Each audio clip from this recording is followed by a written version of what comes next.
ॐ यश्छन्दसा मृषभो विश्वरूपः छन्दोऽभ्योऽध्यमृतात् तमेन्द्रो मेधया शृणोतु अमृतस्य देवधारणो भूयासम् शरीरं मे विचर्षणम् जिह्वा मे मधुमत्तमा कर्णाभ्यां भूरिविश्रुवम् ब्रह्मणः कोशोऽसि मेधया पिहितः श्रुतं मे गोपाय ॐ शान्तिः शान्तिः शान्तिः हरिः ॐ श्रीगुरुभ्यो नमः हरिः ॐ Universal prayer. O hidden light, vibrant in every atom. O hidden light, shining in every creature. O hidden love, embracing all in oneness. May each who feels himself as one with thee know he is also one with every other. Om Shanti Shanti Shanti.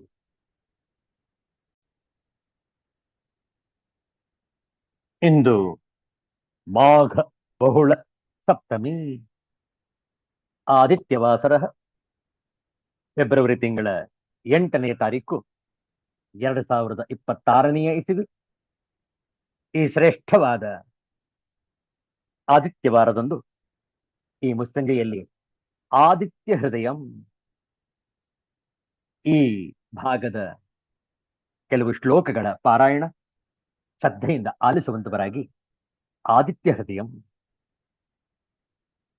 ಓಂ ತತೋ ಯುದ್ಧ ಪರಿಶ್ರಾಂತಂ ಸಮರೇ ಚಿಂತಯಾ ಸ್ಥಿತಂ ರಾವಣಂ ಚಾಗ್ರತೋ ದೃಷ್ಟ್ವಾ ಯುದ್ಧಾಯ ಸಮುಪಸ್ಥಿತಂ ದೈವತೈಶ್ಚ ಸಮಾಗಮ್ಯ ದ್ರಷ್ಟುಮಭ್ಯಾಗತೋರಣಂ उपगम्याब्रवीद्रामम् अगस्त्यो भगवान् ऋषिः राम राम महाबाहो शृणु गुह्यं सनातनम् येन सर्वानरीन् वत्स समरे विजयिष्यसि आदित्यहृदयं पुण्यं सर्वशत्रुविनाशनम् जयावहं जपेन्नित्यम् अक्षय्यं परमं शिवम् सर्वमङ्गलमाङ्गल्यं सर्वपापप्रणाशनं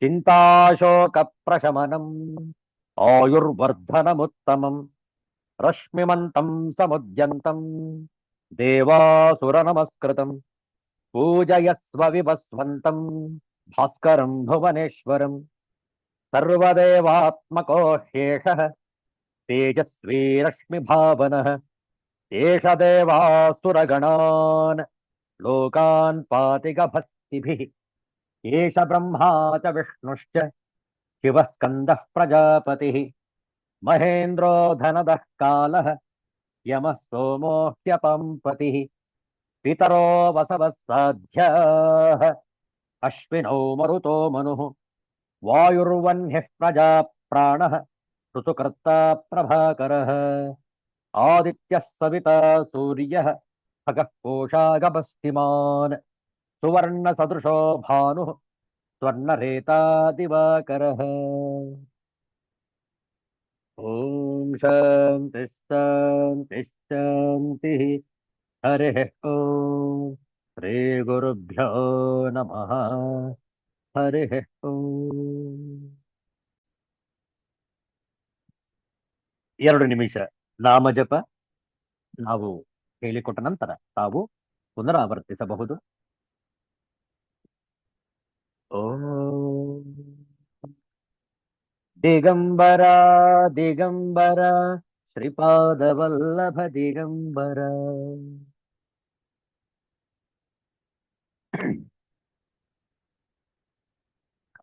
ದಿಗಂಬರ ದಿಗಂಬರ ಶ್ರೀಪಾದವಲ್ಲಭ ದಿಗಂಬರ.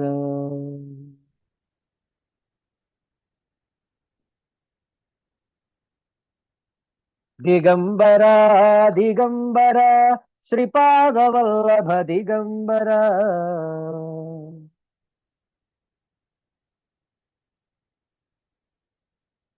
ಬ್ರಹ್ಮ ವಿಷ್ಣು ಮಹೇಶ್ವರ ಶ್ರೀಪಾದವಲ್ಲಭ ದಿಗಂಬರ.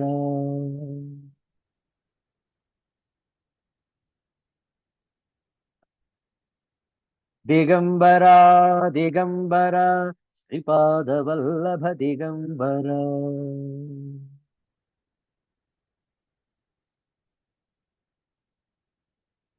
ದಿಗಂಬರ ದಿಗಂಬರ ಶ್ರೀಪಾದವಲ್ಲಭ ದಿಗಂಬರ.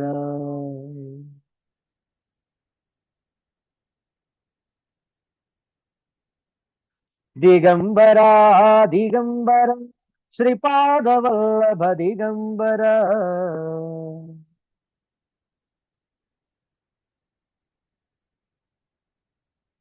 ಬ್ರಹ್ಮ ವಿಷ್ಣು ಮಹೇಶ್ವರ ಶ್ರೀಪಾದವಲ್ಲಭ ದಿಗಂಬರ.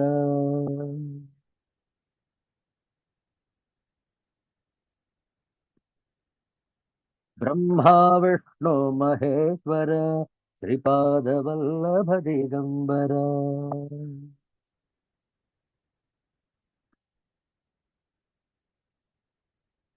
ಶ್ರೀಪಾದವಲ್ಲಭ ದಿಗಂಬರ. ಶ್ರೀಪಾದವಲ್ಲಭ ದಿಗಂಬರ. ಸಿದ್ಧಾಂತ ಅವಧೂತ ಚಿಂತನ ಶ್ರೀ ಗುರುದೇವ ದತ್ತ. ಜೈ ಜೈ ರಘುವೀರ ಸಮರ್ಥ. ಆಚಾರ್ಯ ಶಂಕರರ ಒಂದು ಕೀರ್ತನೆ ನಾವು ಹೇಳಿಕೊಡ್ತೇವೆ, ತಾವು ಪುನರಾವರ್ತಿಸಬಹುದು. ಕನ್ನಡ ಭಾಷೆಯ ಆಚಾರ್ಯ ಶಂಕರರ ಒಂದು ಸ್ತುತಿ. ಮಂಗಳಂ ಗುರು ಶಂಕರ ಜಯ ಮಂಗಳಂ ಗುರು ಶಂಕರ.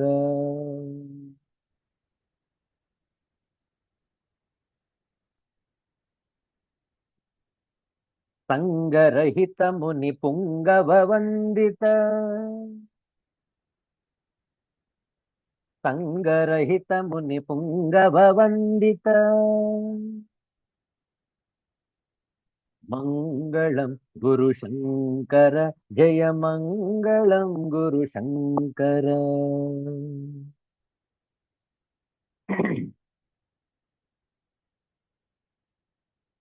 ಎಂದಿಗೂ ಹರಿಯದ ಬಂಧದೊಳಿರುವೆನ. ಸಂದೇಹ ಹರಿಸುತ್ತ ಎನ್ನ ಸಂದೇಹ ಹರಿಸುತ್ತ.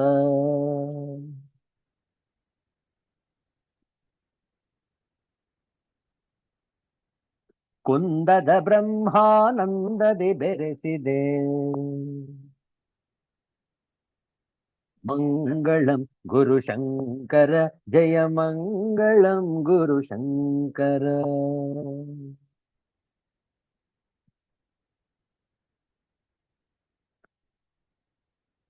ಕಾತರವಳಿಯುವ ರೀತಿಯ ನರಿಯದೆ.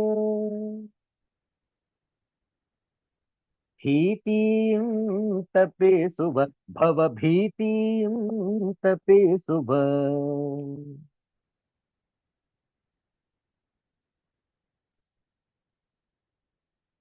ಪಾತಕಿಯನ್ನು ಪರಮಾತ್ಮನ ಮಾಡಿದೆ.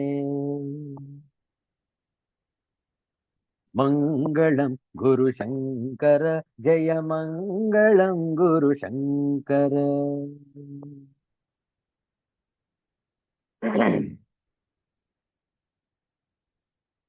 ರೂಢಿಯೊಳಿರುವೆನ ಗೂಢವನರಿಯದೆ. ನಾಡೆಲ್ಲ ಬಳಸಿದ ಈ ನಾಡೆಲ್ಲ ಬಳಸಿದ.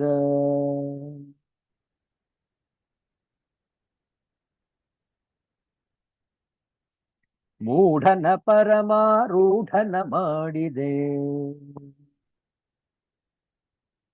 मङ्गलं गुरुशङ्कर जय मङ्गलं गुरुशङ्कर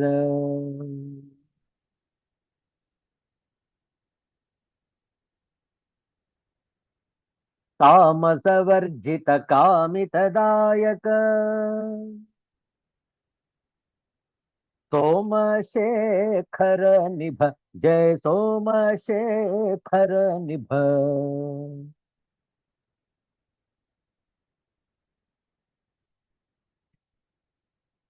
कामहरण शिव राम विनुत पद मङ्गलं गुरुशङ्कर जय मङ्गलं गुरुशङ्कर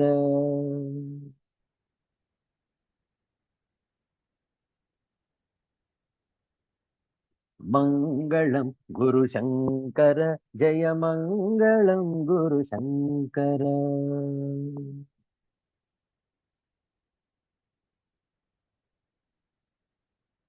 जय मङ्गलं गुरुशङ्कर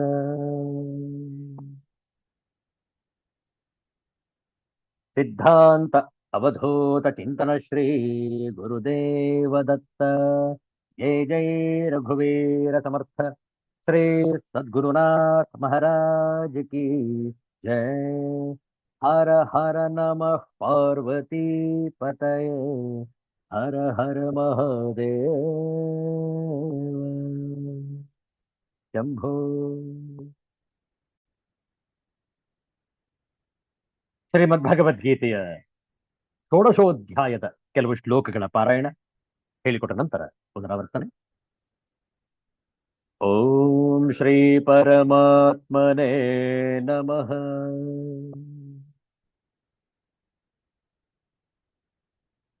ಅಥ ಷೋಡಶೋಧ್ಯಾಯಃ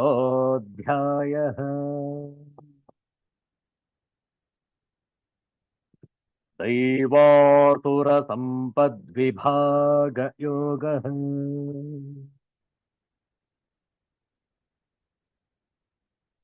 श्री भगवानुवाच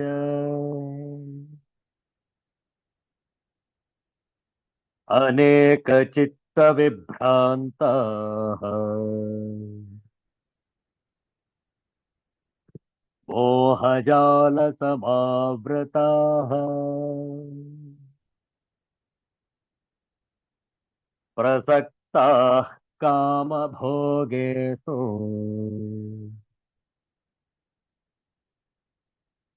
पतन्ति नरकेषु च।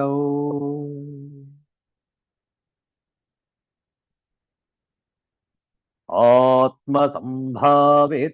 स्तब्धाः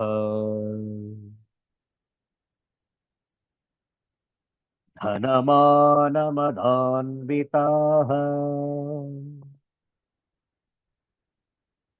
यजन्ते नाम यज्ञैस्ते दम्भेन विधिपूर्वकम्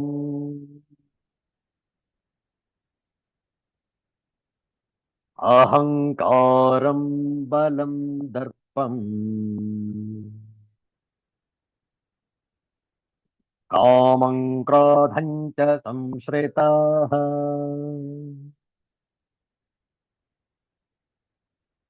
मामात्मपरदेहेषु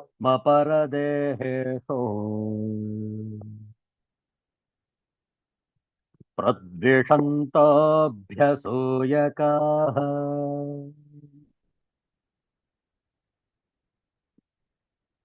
तानहं द्विषतः क्रूरान् संसारेषु नराधमान् क्षिपाम्यजस्रमशुभान् आसुरीष्वेव योनिषु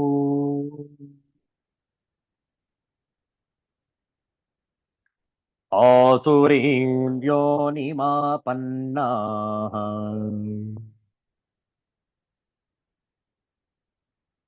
मूढा जन्मनि जन्मनि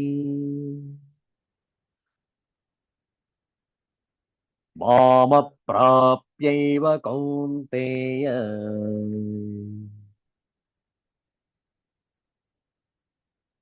ततो यान्त्यधमां गतिम्।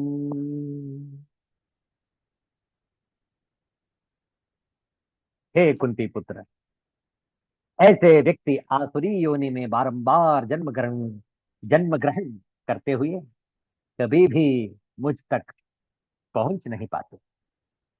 वे धीरे धीरे अत्यंत अधम गति को प्राप्त होते हैं। Attaining repeated birth amongst the species of demonic life, such persons, such persons can never approach me. Gradually, they sink down to the most abominable type of existence.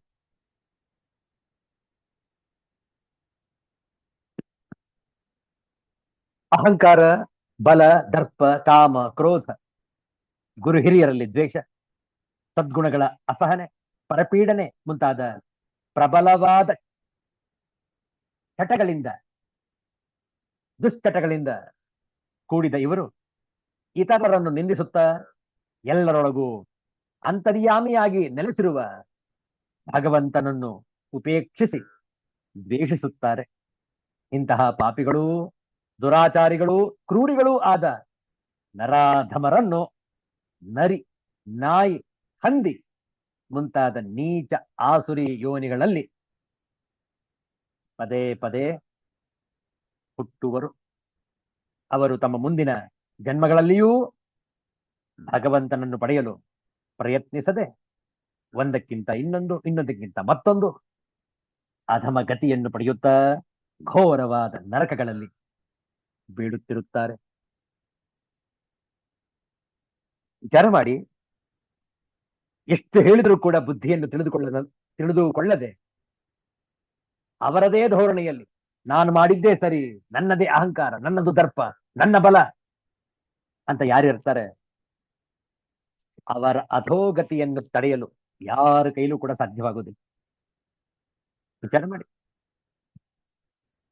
Tracing the line of fall of an asura type of man, Krishna says that an individual having repeatedly reached as a result of his previous life the same asuric environment, life after life, fails to realize the infinite joys of the true self. They never climb the heights of cultural beauty, but slowly sink lower and lower to reach the bottom grades of beings. So far, we had a vivid review of two types of men: the divinely good, Daiva Sampat, and the diabolically fallen, Asuri Sampat. A majority of us, in varying degrees, belong to the latter class, that is Asuri Sampat.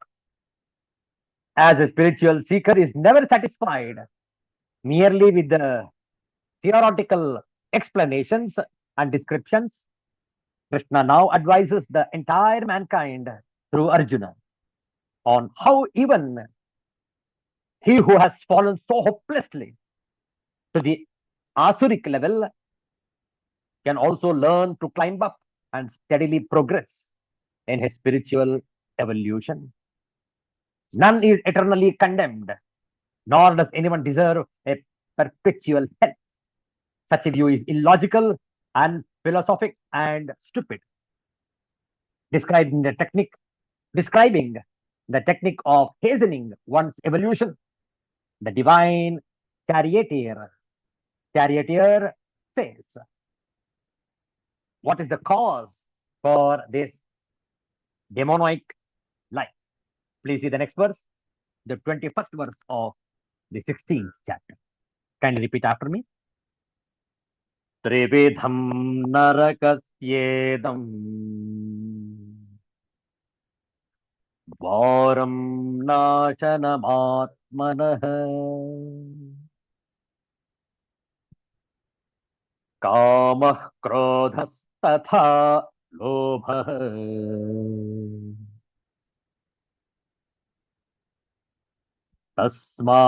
तस्मादेतत्त्रयं त्यजेत्. ತ್ರಿವಿಧಂ ನರಕಸ್ಯೇದಂ ದ್ವಾರಂ ನಾಶನಮಾತ್ಮನಃ ಕಾಮಃ ಕ್ರೋಧಸ್ತಥಾ ಲೋಭಃ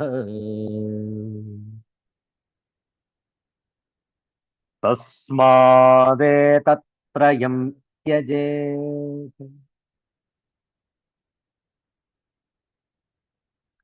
इस नरक के 3 द्वार हैं, काम, क्रोध और लोभ। प्रत्येक बुद्धिमान व्यक्ति को चाहिए कि इन्हें त्याग दें, क्योंकि इनसे आत्मा का पतन होता है, पतित होता है। There are 3 gates leading to this hell. What are the 3? काम, क्रोध, लोभ। काम, lust; क्रोध, anger; lobh, greed. Every sane man should give these up. He has to give up these 3: lust, anger, and greed, for they lead to the degradation of the soul. त्रिविधम नरकस्य इदं द्वारं नाशनम आत्मनः कामः क्रोधः तथा लोभः तस्मात् एतत् त्रयं त्यजेत्। ಮತ್ತು ಎಲೈ ಅರ್ಜುನ, ಕಾಮಃ ಕ್ರೋಧಃ ತಥಾ ಲೋಭಃ, ಕಾಮ ಕ್ರೋಧ ಹಾಗೂ ಲೋಭ ಇದಂ ತ್ರಿವಿಧಂ ನರಕಸ್ಯ ದ್ವಾರಂ, ಈ 3 ವಿಧವಾದ ನರಕದ ದ್ವಾರವು, ಈ 3 ಕಾಮ ಕ್ರೋಧ ಲೋಭ, ಈ 3 ನರಕದ ದ್ವಾರಗಳು. ದ್ವಾರ ಯಾಕೆ ಹೇಳಿದರೆ ಬಾಗಿಲು ನೋಡಿ ಇಲ್ಲಿ ಕೊಟ್ಟಿದ್ದಾರೆ. ಎಲ್ಲಾ ಅನರ್ಥಗಳಿಗೂ ಮೂಲ ಕಾರಣ ಮತ್ತು ನರಕ ಪ್ರಾಪ್ತಿಗೆ ದಾರಿ ಮಾಡುತ್ತವೆ. ಆದ್ದರಿಂದ ಇಲ್ಲಿ ಕಾಮ ಕ್ರೋಧ ಮತ್ತು ಲೋಭವನ್ನು ನರಕದ ದ್ವಾರವೆಂದು ಹೇಳಿದೆ. They are gates to hell. ಕಾಮ ಇದ್ದರೆ ನಿಮಗೆ ನರಕದ ಬಾಗಿಲು ತೆರೆದಿದೆ. ಕ್ರೋಧ, ಲೋಭ, ಈ 3 ದುರ್ಗುಣಗಳು ಯಾರಲ್ಲಿ ಇದೆಯೋ ಅವರು ನರಕವನ್ನ ಪ್ರವೇಶ ಮಾಡಿದ್ದಾರೆ ಅಂತ ಅರ್ಥ. ನೋಡಿ, ಕಾಮ ಕ್ರೋಧ ಹಾಗೂ ಲೋಭ ಆತ್ಮನಃ ನಾಶನಂ, ಆತ್ಮನನ್ನು ನಾಶ ಮಾಡುವುವು, ಅರ್ಥಾತ್ ಅಧೋಗತಿಗೆ ತಳ್ಳುವುವು. ತಸ್ಮಾತ್ ಏತತ್ ತ್ರಯಂ ತ್ಯಜೇತ್. ತಸ್ಮಾತ್ ಆದ್ದರಿಂದ ಏತತ್ ತ್ರಯಂ ತ್ಯಜೇತ್, ಈ 3 ದುರ್ಗುಣಗಳನ್ನು ತ್ಯಾಗ ಮಾಡಬೇಕು. ಕಾಮ ಕ್ರೋಧ ಹಾಗೂ ಲೋಭ, ಈ 3 ವಿಧವಾದ ನರಕದ ದ್ವಾರವು ಆತ್ಮನನ್ನು ನಾಶ ಮಾಡುವುವು, ಅರ್ಥಾತ್ ಅಧೋಗತಿಗೆ ತಳ್ಳುವುವು. ಪ್ರಯುಕ್ತ ಈ 3 ತ್ಯಾಗ ಮಾಡಬೇಕು. ನೋಡುವ ಆಚಾರ್ಯ ಶಂಕರರ ಭಾಷ್ಯ 21ನೆಯ ಶ್ಲೋಕ 16ನೆಯ ಅಧ್ಯಾಯ. ತಮ್ಮಲ್ಲೂ ಕೂಡ ಭಾಷ್ಯ ಗ್ರಂಥವಿದ್ದರೆ ತೆಗೆದಿಟ್ಟುಕೊಳ್ಳಿ. 16ನೇ ಅಧ್ಯಾಯ 21ನೆಯ ಶ್ಲೋಕ. ತ್ರಿವಿಧಂ ನರಕಸ್ಯೇದಂ ದ್ವಾರಂ ನಾಶನಮಾತ್ಮನಃ ಕಾಮಃ ಕ್ರೋಧಸ್ತಥಾ ಲೋಭಃ ತಸ್ಮಾತ್ ಏತತ್ರಯಂ ತ್ಯಜೇತ್. ತ್ರಿವಿಧಂ, ತ್ರಿಪ್ರಕಾರಂ ನರಕಸ್ಯ ಪ್ರಾಪ್ತೌ ಇದಂ ದ್ವಾರಂ ನಾಶನಂ ಆತ್ಮನಃ. ಯತ್ ದ್ವಾರಂ ಪ್ರವಿಶನ್ನೇವ ನಶ್ಯತಿ ಆತ್ಮ ಕಸ್ಮೈಚಿತ್ ಪುರುಷಾರ್ಥಾಯ ಯೋಗ್ಯೋ ನ ಭವತಿ ಇತ್ಯೇತತ್. ಅತಃ ಉಚ್ಯತೆ ದ್ವಾರಂ ನಾಶನಮಾತ್ಮನಃ ಇತಿ. ಕಿಂ ತತ್? ಕಾಮಃ ಕ್ರೋಧಃ ತಥಾ ಲೋಭಃ. ತಸ್ಮಾತ್ ಏತತ್ ತ್ರಯಂ ತ್ಯಜೇತ್. ಯತಃ ಏತದ್ವಾರಂ ನಾಶನಂ ಆತ್ಮನಃ ತಸ್ಮಾತ್ ಕಾಮಾದಿತ್ರಯಂ ಏತತ್ ತ್ಯಜೇತ್. ಭಾಷ್ಯಾರ್ಥ ನೋಡಿಕೊಳ್ಳಿ. ಇದು 3 ಬಗೆಯಾಗಿರುವ, 3 ಪ್ರಕಾರವಾಗಿರುವ ನರಕವನ್ನು ಪಡೆಯಿಸುವ ಬಾಗಿಲು, ಆತ್ಮನನ್ನು ನಾಶಪಡಿಸತಕ್ಕದ್ದು. ಈ ಬಾಗಿಲನ್ನು ಹೋಗುತ್ತಲೇ ಆತ್ಮನು ನಾಶವಾಗುತ್ತಾನೆ, ಯಾವ ಪುರುಷಾರ್ಥಕ್ಕೂ ಯೋಗ್ಯನಾಗುವುದಿಲ್ಲ ಎಂದು ಅಭಿಪ್ರಾಯ. ಆದ್ದರಿಂದ ಇದು ಆತ್ಮನನ್ನು ನಾಶಪಡಿಸುವ ಬಾಗಿಲು ಎಂದು ಹೇಳಿರುತ್ತದೆ. ಇದು ಯಾವುದು ಎಂದರೆ ಕಾಮ, ಕ್ರೋಧ ಮತ್ತು ಲೋಭ. ಆದ್ದರಿಂದ ಈ ಮೂರನ್ನೂ ಬಿಡಬೇಕು. ಇದು ಆತ್ಮನನ್ನು ನಾಶಪಡಿಸುವ ದ್ವಾರವಾಗಿದೆಯಲ್ಲವೇ? ಆದ್ದರಿಂದ ಈ ಕಾಮಾದಿತ್ರಯವನ್ನು ಬಿಟ್ಟು ಬಿಡಬೇಕು. ವಿಚಾರ ಮಾಡಿ. ನಾವೇನು ಈಗ ಹೆಚ್ಚಿಗೆ ಅದನ್ನ ವ್ಯಾಖ್ಯಾನ ಮಾಡಬೇಕಾದ್ದಿಲ್ಲ. ಕಾಮ, ಕ್ರೋಧ, ಲೋಭ ಒಂದಕ್ಕೊಂದು ಪೂರಕ. ಕಾಮವಿದ್ದರೆ ಇನ್ನೂ ಹೆಚ್ಚಿಗೆ ಬೇಕು ಎನ್ನುವ ಲೋಭ. ಕಾಮವು ಪೂರೈಸದಿದ್ದರೆ ಕ್ರೋಧ. ನೋಡಿ ಹೇಗಿದೆ. ಯಾವುದೋ ಕಾಮನೆ ಇರುತ್ತೆ, ಅದು ಪೂರ್ಣವಾದರೆ ಮತ್ತಷ್ಟು ಬೇಕು ಎನ್ನುವ ಹಂಬಲವಿರುತ್ತೆ, ಲೋಭ ಉಂಟಾಗುತ್ತೆ. ಒಂದು ವೇಳೆ ಬಯಸಿದ್ದು ಸಿಗಲಿಲ್ಲವೆಂದ್ರೆ ಸಿಟ್ಟು ಬರುತ್ತೆ. ವಿಚಾರ ಮಾಡಿ. ಒಂದಕ್ಕೊಂದು ಪೂರಕ ಇದು. ಆದ್ರಿಂದ ಇದು ನರಕದ ಬಾಗಿಲುಗಳು. ನಾವು ಆದಷ್ಟು ಶೀಘ್ರವಾಗಿ ಕಾಮ, ಕ್ರೋಧ, ಲೋಭ ತ್ಯಜಿಸತಕ್ಕದ್ದು.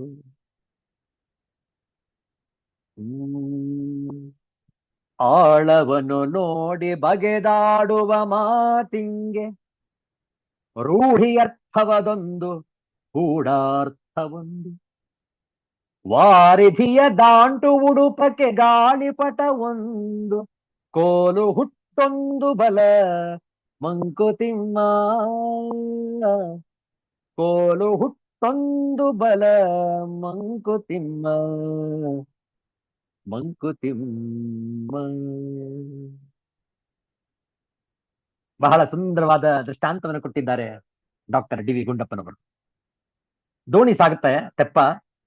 ಆ ದೋಣಿ ಸಾಗಬೇಕಾದ್ರೆ ಎರಡು ರೀತಿಯಾದಂತಹ ಅದಕ್ಕೆ ಪವರ್ ರಿಸೋರ್ಸ್ ಬೇಕು ದೋಣಿಗೆ. ಯಾವುದೇ ಬ್ಯಾಟ್ರಿ ಅಲ್ಲ, ಯಾವುದೇ ಇಂಜಿನ್ ಅಲ್ಲ, ಯಾವುದೇ ಡೀಸೆಲ್ ಅಲ್ಲ. ಇಲ್ಲಿ ಹಾಗೆ ಬೇಕು, ನೈಸರ್ಗಿಕವಾದಂತಹ ಶಕ್ತಿ ಬೇಕು. ಏನು? ಒಂದು ಗಾಳಿ, ಮತ್ತೊಂದು ಹುಟ್ಟು. ಹುಟ್ಟು ಅಂತಂದ್ರೆ ಜನ್ಮ ಅಂತ ಅರ್ಥ ಅಲ್ಲ. ಹುಟ್ಟು ಅಂದ್ರೆ ದೋಣಿಗೆ ಉಪಯೋಗಿಸುವಂತಹ ಹುಟ್ಟುಗಳು. ಆ ಹುಟ್ಟಿನಿಂದಲೇ ಇಂಗ್ಲಿಷ್ ನಲ್ಲಿ ರಡರ್ ಅಂತ ಕರೀತಾರೆ. ಅದನ್ನ ಇಟ್ಟುಕೊಂಡು ಅದನ್ನ ತಳ್ಳಿದ್ರೆ ಮಾತ್ರ ದೋಣಿ ಮುಂದಕ್ಕೆ ಸಾಗುವಂಥದ್ದು. ಎರಡು ಬೇಕೇ ಬೇಕು. ಗಾಳಿಪಟ ಒಂದು ಅಂದ್ರೇನು?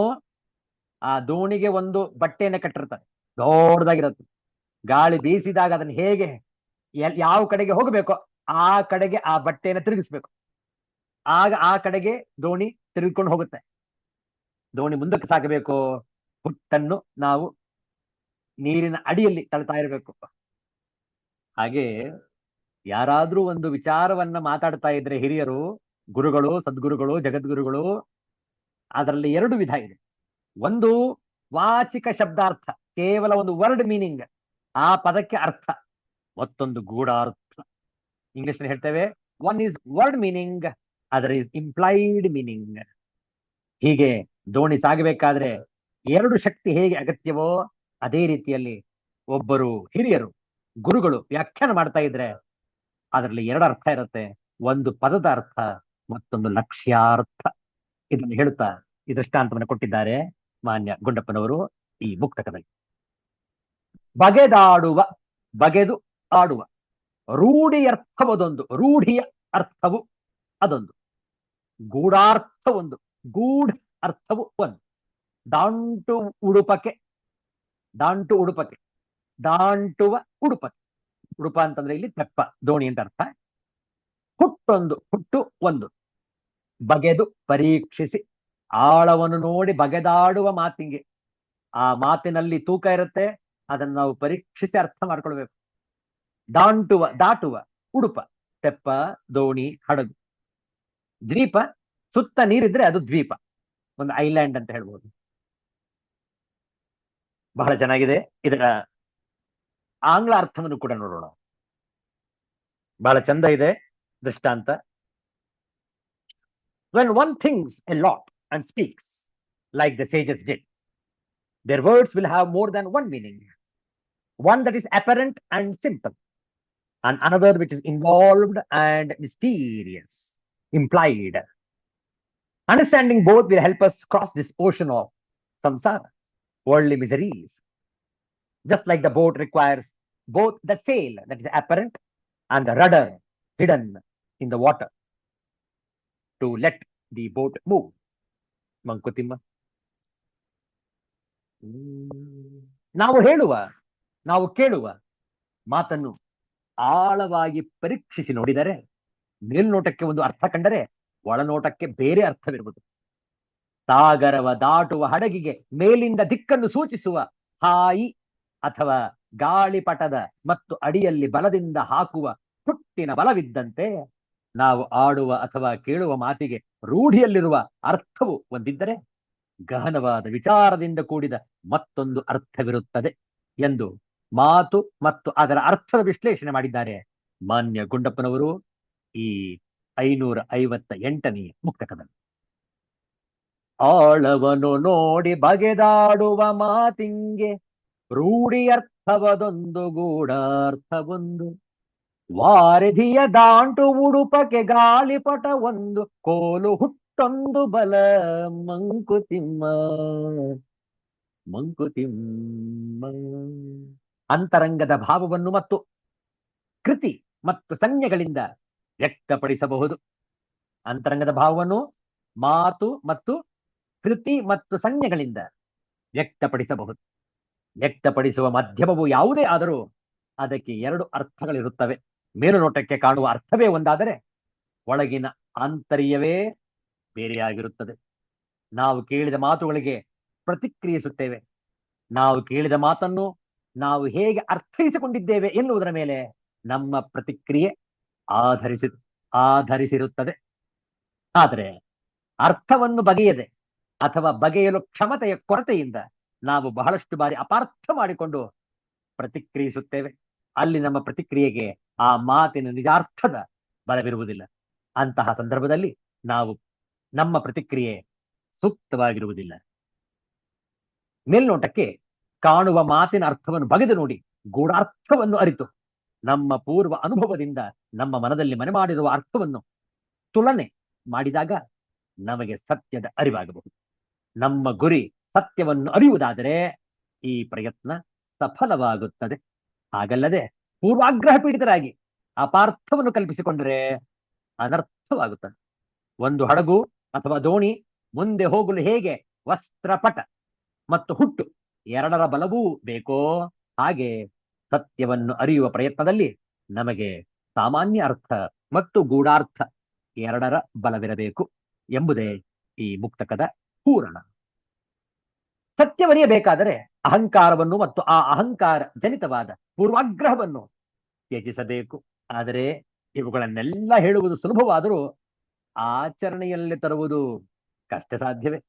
ನಮ್ಮ ಜೀವನದಲ್ಲಿ ಸತ್ಯವರಿಯುವ ದಿಕ್ಕಿನಲ್ಲಿ ಮುಂದುವರಿಯಬೇಕಾದರೆ ಅಪಾರ್ಥವನ್ನು ಬಿಟ್ಟು ಇಂಗಿತಾರ್ಥವನ್ನು ಅರಿತು ನಡೆದುಕೊಂಡರೆ ನಾವು ಶಾಂತರಾಗಿರಬಹುದು. ಪೂರ್ವಾಗ್ರಹದಿಂದ ಅಪಾರ್ಥ ಮಾಡಿಕೊಂಡರೆ ಕ್ಲೇಶ, ಕಲಹ ಮತ್ತು ಜಿಗುಪ್ಸೆ ತಪ್ಪಿದ್ದಲ್ಲ. ಆಯ್ಕೆ ಮಾಡಲು ನಾವು ಸಂಪೂರ್ಣ ಸ್ವತಂತ್ರರಲ್ಲವೇ? ಇಂತಹ ಶ್ರೇಷ್ಠವಾದ ವಿಚಾರವನ್ನು ಗುಂಡಪ್ಪನವರು ಮುಕ್ತಕದಲ್ಲಿ ಅಲ್ಲಲ್ಲಿ ದೃಷ್ಟಾಂತಗಳನ್ನು ಕೊಟ್ಟು, ಉಪಮೆಗಳನ್ನು ಕೊಟ್ಟು, ಉದಾಹರಣೆಗಳನ್ನು ಕೊಟ್ಟು ನಮಗೆ ಮನವರಿಕೆ ಮಾಡಿಕೊಡುತ್ತಿದ್ದಾರೆ. ಭಗವದ್ಗೀತೆ ನಮಗೆ ಸನ್ಮಾರ್ಗವನ್ನು ತೋರಿಸುವಂತಹ ದಿವ್ಯ ಗ್ರಂಥ, ದಿವ್ಯೌಷಧಿ. ಭವರೋಗದಲ್ಲಿ ಬಳಲುತ್ತಾ ಇದ್ದೇವೆ, ನಮಗೆ ದಿವ್ಯೌಷಧಿ ಶ್ರೀಮದ್ ಭಗವದ್ಗೀತೆ. ಅಂತಹ ಭಗವದ್ಗೀತೆಯನ್ನು ಮತ್ತೆ ಮತ್ತೆ ಮನನ ಮಾಡುತ್ತಾ ಸನ್ಮಾರ್ಗದಲ್ಲಿ ಸಾಗುತ್ತಾ ನಮ್ಮ ಪ್ರಾರಬ್ಧ ಕರ್ಮಗಳನ್ನು ತೀರಿಸಿಕೊಳ್ಳೋಣ. ಉಳಿದ ವಿಚಾರಗಳನ್ನು ಮುಂದಿನ ವಾರ ಮುಂದುವರಿಸೋಣ. ಶಾಂತಿ ಮಂತ್ರ. ಓಂ ಸ್ವಸ್ತಿ ಪ್ರಜಾಭ್ಯಃ ಪರಿಪಾಲಯಂತಾಂ ನ್ಯಾಯೇನ ಮಾರ್ಗೇಣ ಮಹೀಂ ಮಹೀಷಾಃ. ಗೋಬ್ರಾಹ್ಮಣೇಭ್ಯಃ ಶುಭಮಸ್ತು ನಿತ್ಯಂ. ಲೋಕಾಃ ಸಮಸ್ತಾಃ ಸುಖಿನೋ ಭವಂತು. ಕಾಲೇ ವರ್ಷತು ಪರ್ಜನ್ಯಃ. ಪೃಥಿವೀ ಸಸ್ಯಶಾಲಿನಿ. ದೇಶೋऽಯಂ ಕ್ಷೋಭರಹಿತಃ. ಬ್ರಾಹ್ಮಣಾಃ ಸಂತು ನಿರ್ಭಯಾಃ. ಓಂ ಶಾಂತಿ ಶಾಂತಿ ಶಾಂತಿ. ಹರಿಃ ಓಂ. ಶ್ರೀ ಗುರುಭ್ಯೋ ನಮಃ. ಹರಿಃ ಓಂ. ಮತ್ತೆ ಭೇಟಿಯಾಗೋಣ. ಎಲ್ಲರಿಗೂ ಒಳಿತಾಗಲಿ. ಎಲ್ಲರಿಗೂ ಶುಭವಾಗಲಿ. ಜೈ ಶ್ರೀ ಗುರುದೇವ ದತ್ತ.